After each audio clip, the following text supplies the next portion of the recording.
한 기업이 전 세계 검색의 90%를 지배하고 있습니다. 매일 수십억 명이 이 회사 서비스를 쓰면서 데이터를 바칩니다. 바로 구글, 정확히는 모회사 알파벳입니다. 그런데 아이러니한 게 있어요. 이 회사가 키운 AI 혁명이 오히려 자기 목을 조른다는 말이 나옵니다. 챗GPT가 나오면서 사람들이 구글 검색 대신 AI한테 물어보기 시작했거든요. 하지만 정말 구글이 무너질까요? 25년간 수많은 도전자를 물리친 이 회사를 너무 쉽게 보는 건 아닐까요? 제국의 빛과 그림자 함께 파헤쳐 보도록 하겠습니다. 구글 하면 뭐가 떠오르시나요? 아마 대부분 검색창일 거예요. 구글링 해봐라는 말이 일상어가 됐을 정도로 검색은 곧 구글입니다. 실제로 전 세계 검색 시장의 약 90%를 장악하고 있어요. 네이버나 빙 같은 경쟁자들이 있지만 점유율 차이가 압도적이죠. 사실상 독점이라고 봐도 무방합니다. 그런데 검색만 있는 게 아닙니다. 유튜브는 전 세계에서 가장 큰 동영상 플랫폼이에요. 매일 10억 시간 이상의 영상이 시청됩니다. 안드로이드는 전 세계 스마트폰의 70% 이상이 쓰는 운영체제고요. 구글맵 없이 낯선 곳에서 길 찾기 어려우시죠? 지메일, 구글 드라이브, 구글 포토까지 우리 일상 곳곳에 구글이 스며들어 있어요. 재밌는 건 이 모든 서비스가 무료라는 겁니다. 검색 공짜, 유튜브 공짜, 지메일 공짜. 그럼 구글은 어떻게 돈을 벌까요? 바로 우리의 데이터예요. 우리가 뭘 검색하고 어떤 영상을 보고 어디로 이동하는지 그 모든 정보를 모아서 광고주한테 팝니다. 이 데이터가 구글의 진짜 자산이에요. 전 세계 어떤 기업보다 많은 사람들의 행동 데이터를 갖고 있죠. 이게 바로 알파벳이 무서운 이유입니다. 구글이 돈 버는 방식은 놀라울 정도로 단순해요. 광고입니다. 우리가 뭔가 검색할 때 맨 위에 뜨는 광고 보이시죠? 그게 돈이에요. 유튜브 영상 보기 전에 나오는 광고, 그것도 돈입니다. 구글 전체 매출의 약 7,080%가 이 광고 수익에서 나와요. 매 분기 수십조 원이 광고비로 들어옵니다. 이 돈이 왜 중요하냐면 실패를 두려워하지 않고 미래에 투자할 수 있기 때문이에요. 보통 회사들은 새로운 사업 시작할 때 조심스럽잖아요. 실패하면 망하니까요. 그런데 구글은 달라요. 광고에서 돈이 쏟아지니까 일단 해보자가 가능합니다. 실패해도 괜찮거든요. 알파고 만들어서 세상을 놀라게 했던 딥마인드 기억나시죠? 구글이 2014년에 인수했어요. 당시 인수가가 약 6천억 원이었는데 수익이 전혀 안 나는 연구소였습니다. 그런데 구글은 AI 미래에 베팅한다며 거침없이 샀죠. 자율주행 택시 웨이모도 마찬가지예요. 수조 원을 쏟아부으면서 10년 넘게 개발했습니다. 이게 가능한 이유는 광고라는 마르지 않는 현금 창출기가 있기 때문이에요. 돈이 많으면 미래를 살 수 있습니다. 구글은 사실 AI의 원조예요. 많은 분들이 챗GPT를 보고 오픈 AI가 AI를 시작했구나라고 생각하시는데 틀렸습니다. 지금 생성형 AI의 핵심 기술인 트랜스포머, 이게 구글에서 나왔어요.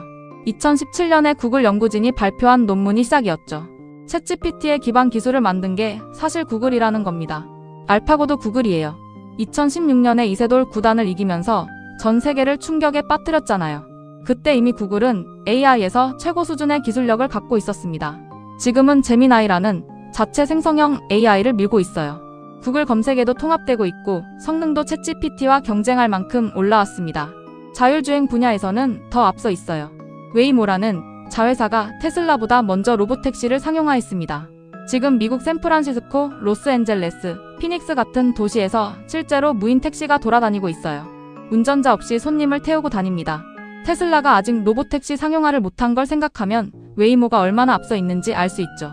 기술력만 놓고 보면 구글은 여전히 전 세계 최상위권입니다. 그런데 여기서 우려의 목소리가 나옵니다. 일부에서는 AI 시대에 구글이 위험하다고 말해요. 챗GPT 같은 대화형 AI가 검색을 대체하기 시작했다는 거죠.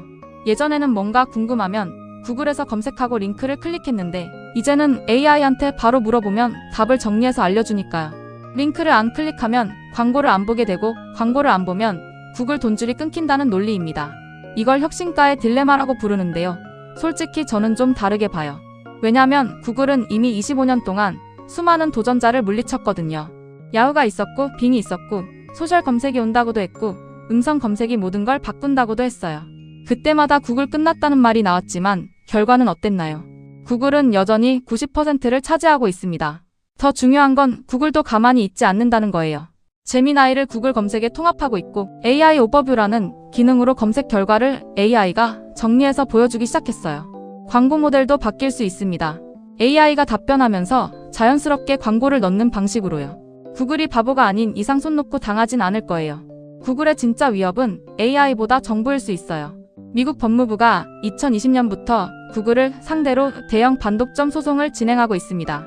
구글이 검색 시장을 불법적으로 독점했다는 게 핵심 주장이에요. 실제로 구글은 애플한테 매년 수십조 원을 주면서 아이폰 기본 검색 엔진 자리를 지키고 있거든요. 법원은 이미 1차 판결에서 구글이 독점했다고 인정했습니다. 최악의 경우 크롬 브라우저를 강제로 팔라는 명령이 나올 수 있어요. 유럽은 더 세게 때립니다. 이유는 이미 구글한테 수조 원의 벌금을 여러 번 때렸죠. 독점적 지위를 남용했다는 이유로요.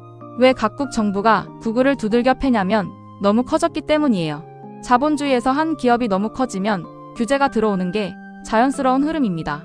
하지만 여기도 반대로 볼 수 있어요. 규제 소송은 수년간 이어지는 게 보통이고 최종 판결까지 가도 협상으로 끝나는 경우가 많거든요. 마이크로소프트도 2000년대 초반에 반독점 소송 맞았지만 회사가 쪼개지진 않았잖아요.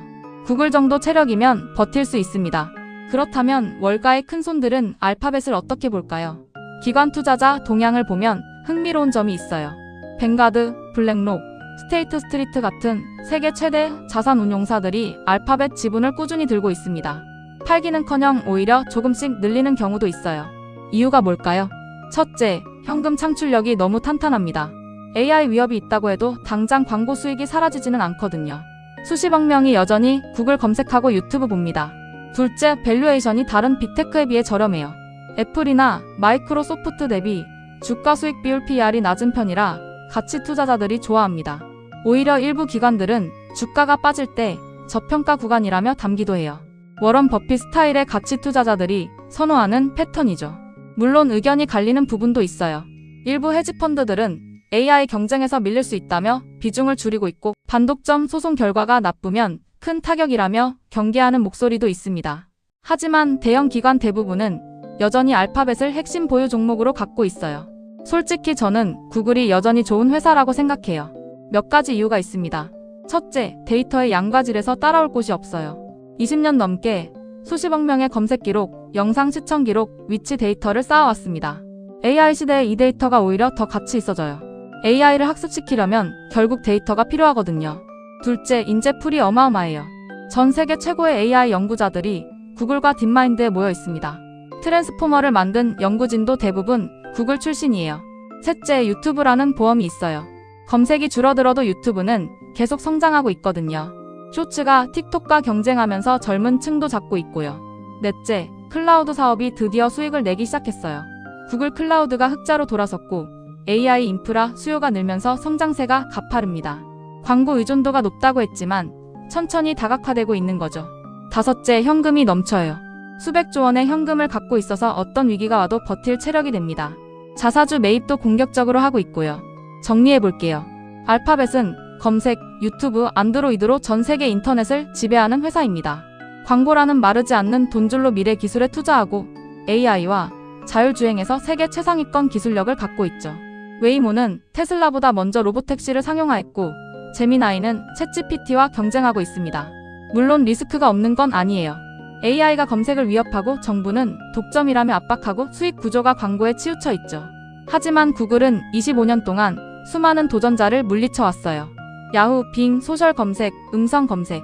그때마다 구글 끝났다는 말이 나왔지만 결과는 항상 달랐습니다. 이번에도 다를 거라고 쉽게 단정할 수 없어요. 기관 투자자들이 여전히 알파벳을 핵심 보유 종목으로 들고 있는 데는 이유가 있습니다. 데이터 인재, 기술, 현금, 그리고 25년간 증명된 적응력. 이 회사를 너무 쉽게 무너뜨릴 수 있다고 보는 건 오히려 착각일 수 있어요. 투자는 늘 확신과 불안 사이를 오가는 일이잖아요. 정답은 아무도 모릅니다. 하지만 공부하고 고민하는 여러분의 시간은 절대 헛되지 않을 거예요. 오늘도 끝까지 봐주셔서 진심으로 감사드립니다. 좋은 결과 있으시길 바라며 다음 영상에서 또 뵙겠습니다.